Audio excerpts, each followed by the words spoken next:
Hello, welcome back. Survival Saturday with Johnny Tiger and Kitten. Kitten. Kitten. And Saturday, September 11th, 2021. Our condolences go out to anyone who's been affected, who has been affected by what happened on September 11th.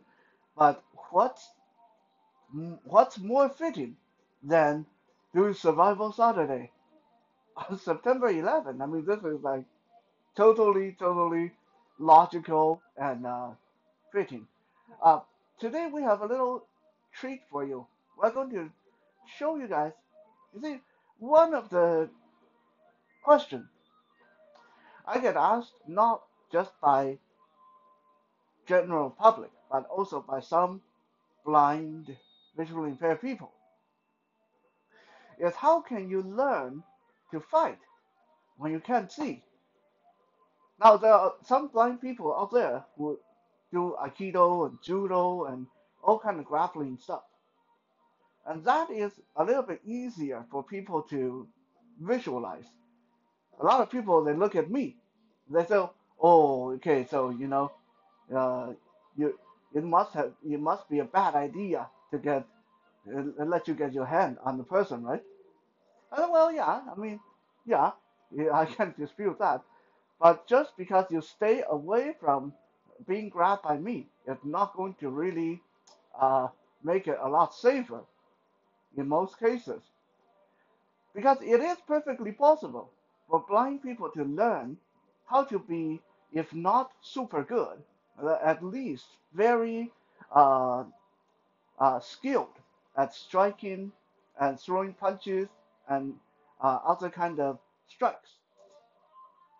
But today I'm going to use this opportunity that Kitten is here to illustrate to you guys how this is possible and what is involved, part of what is involved in training a blind person in basic striking, self-defense, martial art to uh, get them to be good at it.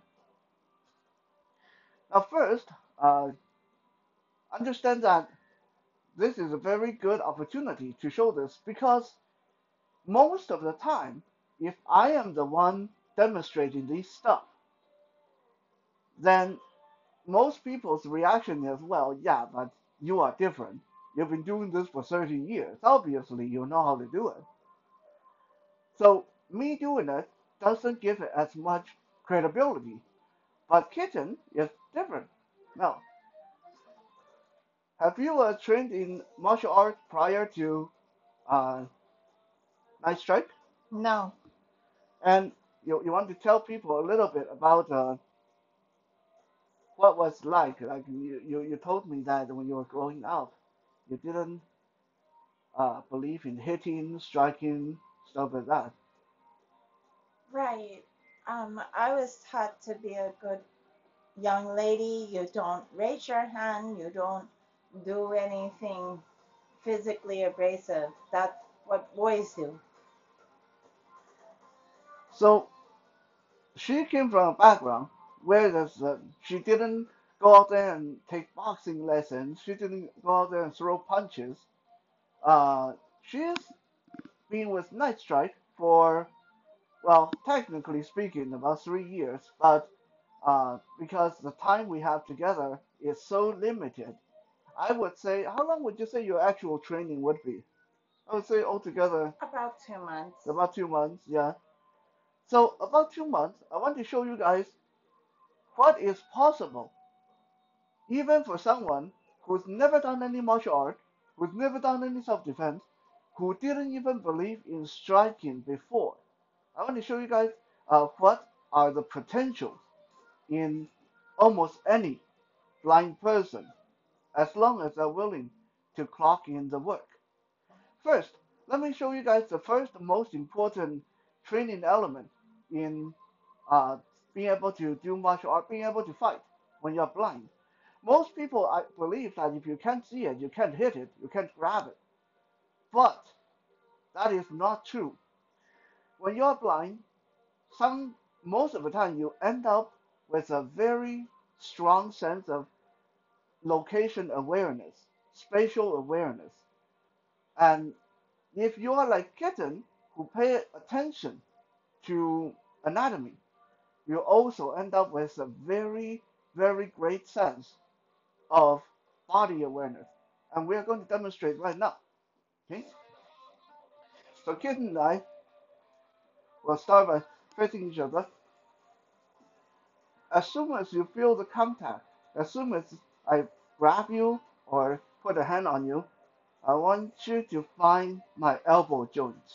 Okay.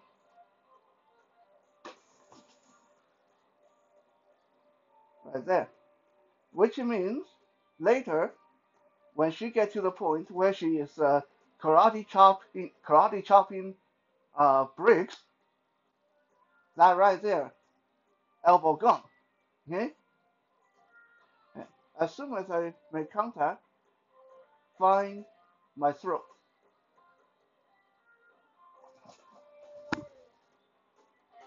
Okay?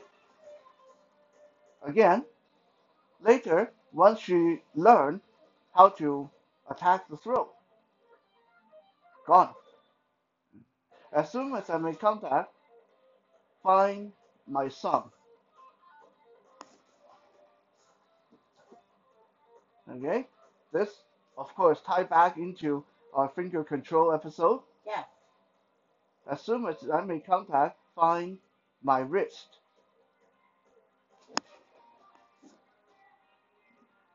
Okay? Now we are going to make this a little bit more advanced, just so people say we're not going to say we're being hokey. As soon as I make contact, find the top of my head.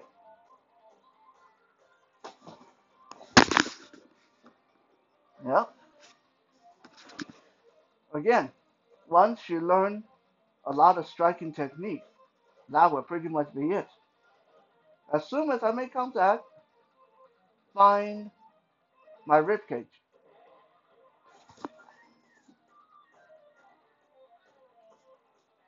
Good. As soon as I make contact, find my heart.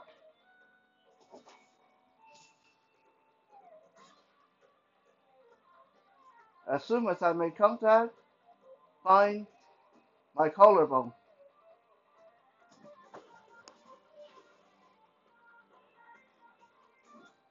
Okay. As soon as I make contact, find my chin.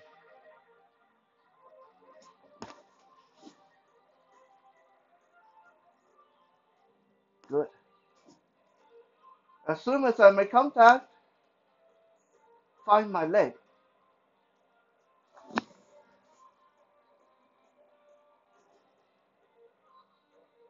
As soon as I make contact, locate my kneecap. Good. Now she's being nice. She's using her hand, but you guys can imagine, she can find it that easily. Later, it would be a simple matter. As soon as you feel that contact, it would kick at the kneecap and dropping the person. Okay? So this is very basic, right? Of course, there are ways to trick that. Of course, if I really want to be a pain in the behind, I can say, well, if I, as soon as I make contact, find my neck, and then I do this. This is really annoying, by the way. Some people will do this and then run away, right? But think about it. People don't fight like that. People joke around like that. People play Yeah. pranks like that. Yeah. When people actually get angry and want to beat you up, they don't do that. No one do that. So that is not even a valid point. No one ever do this and then run away if they seriously want to hurt you. If they do that and then run away, then you just let them go. Like whatever. No. The point is when the threat is serious, when the person is coming in hard, she can immediately identify where she wants to strike. Elbow, wrist, shoulder, armpit, rib cage, heart, throat. Okay? This is so important in training someone who is blind in self-defense and most importantly striking. As once that contact is established, they can quickly, efficiently identify where the striking target is, and they can attack it. Okay, and a lot of this is very uh, logical. Right? If you feel the arm, if you feel the hand, the hand is attached to the wrist is attached to the elbow is attached to the shoulder. If you find this shoulder, you know it immediately where the other shoulder is. And then if you put an elbow on the shoulder, you immediately know where the top of the head is. Okay, so this is all logical. There's no mystical blind sense here.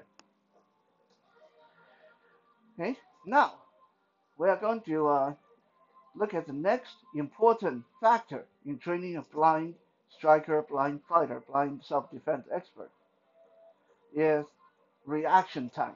And we're going to play a little whack-a-mole here.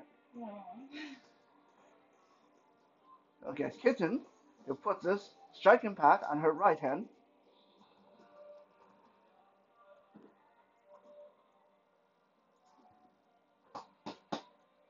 Okay, now she's going to hold it in the air for me to punch. Okay, and her other hand is going to be on my chest or on my shoulder. This simulates that you're in a fight and you have established a connection with the person. I want you guys to keep in mind, keep in mind, this is from only 2 months of not even continuous training. We've been together for 3 years, and like a day here, a day there, a few hours here, a few minutes there, together 2 months of intermittent training. I want you guys to see how easy it is for her to avoid my punch with a pad, even though she can't see when I'm going to punch. Okay? Whenever you think I'm going to throw a punch, take it out of the way, drop it or pull it back, and then put it back to its original spot. Right? Okay. Ready? Yeah. Alright? Not a solid connection. She didn't avoid it cleanly though. Ready? Yeah. Good. Ready? Yeah. Oh, that barely touched it. Whack-a-mole. Ready? Yeah.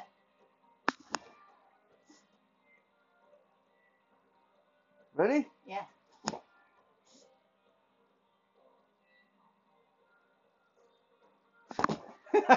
I didn't even ask if she's ready. Got you that time. Oh, nice.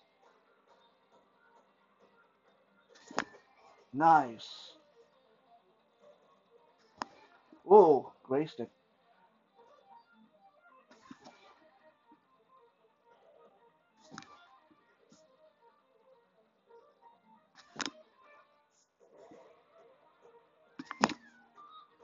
Very good.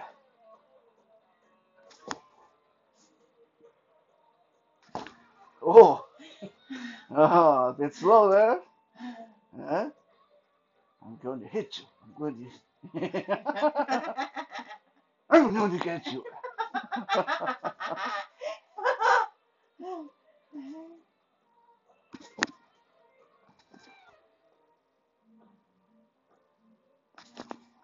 Okay? I think you guys get a point now. Okay? I am a very, very good striker. I can strike on par with a lot of my sighted training partners. But all I need is for her to feel that tiny bit of telegraphing, and she's able to get that pad out of the way, I would say 8 out of 10 times. And this is only after 2 months of intermittent training. Again, if I want to cheat this, of course it's easy, right? Like, here, hold the pad up. If I want to cheat this, then I can hit every time because I'm not moving any part of my body. I'm just hitting, tapping with my hand. And there's no way for her to feel what's going on. But again, unless you have the habit of fighting Bruce Lee, you're not going to run into someone who doesn't telegraph. Okay? Most cases, when someone is going to hit you, they're going to, like that. Huh? They tense up or they throw their weight around. This means, as a blind person, if you feel that contact, okay? Uh, keep your hand down for now. As soon as you think I'm going to hit you, put your arm up to guard. Okay? Okay.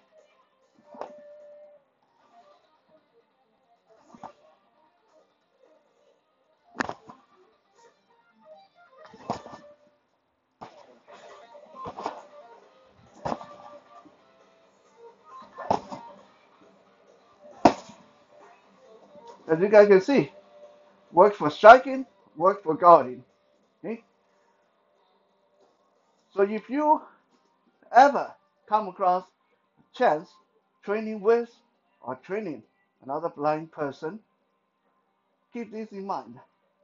Reaction time, awareness is half of the game for blind people to learn how to strike, to learn how to fight. Anything you want to add to the camera? Um,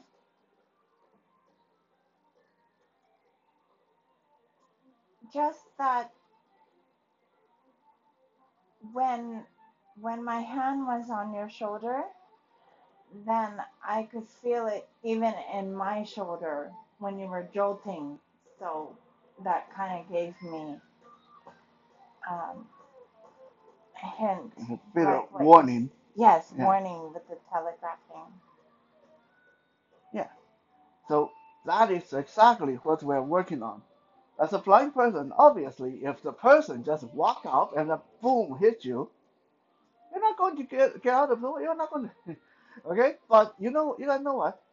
Even if you were sighted, uh, even if you were sighted, someone walk up to you, boom, throw a punch, you'll be eating that punch. Unless you walk around super high alert, super high tension, tensed up, ready to fight 24 hours a day. But I will bet you that if you are just standing there at the bus stop, listening to your iPhone or reading the text, someone walk up to you and without any warning, without saying anything, boom, throw a punch, you will eat that punch. Doesn't matter if you're sighted or blind. So the whole thing about, well, okay, what if you don't have that connection? What if the person just come up and start hitting? If that happens, we get hit. It's that simple. Just like any of you, right? Hmm. Thank you for checking out today's Survival Saturday. I hope it's been entertaining and it's definitely been fun for us. Yes. And we'll be back again tomorrow for Soul Search Sunday with Johnny Tiger and no kitten. She doesn't need to do any soul searching. She talks a lot. That's amazing. Bye. Bye.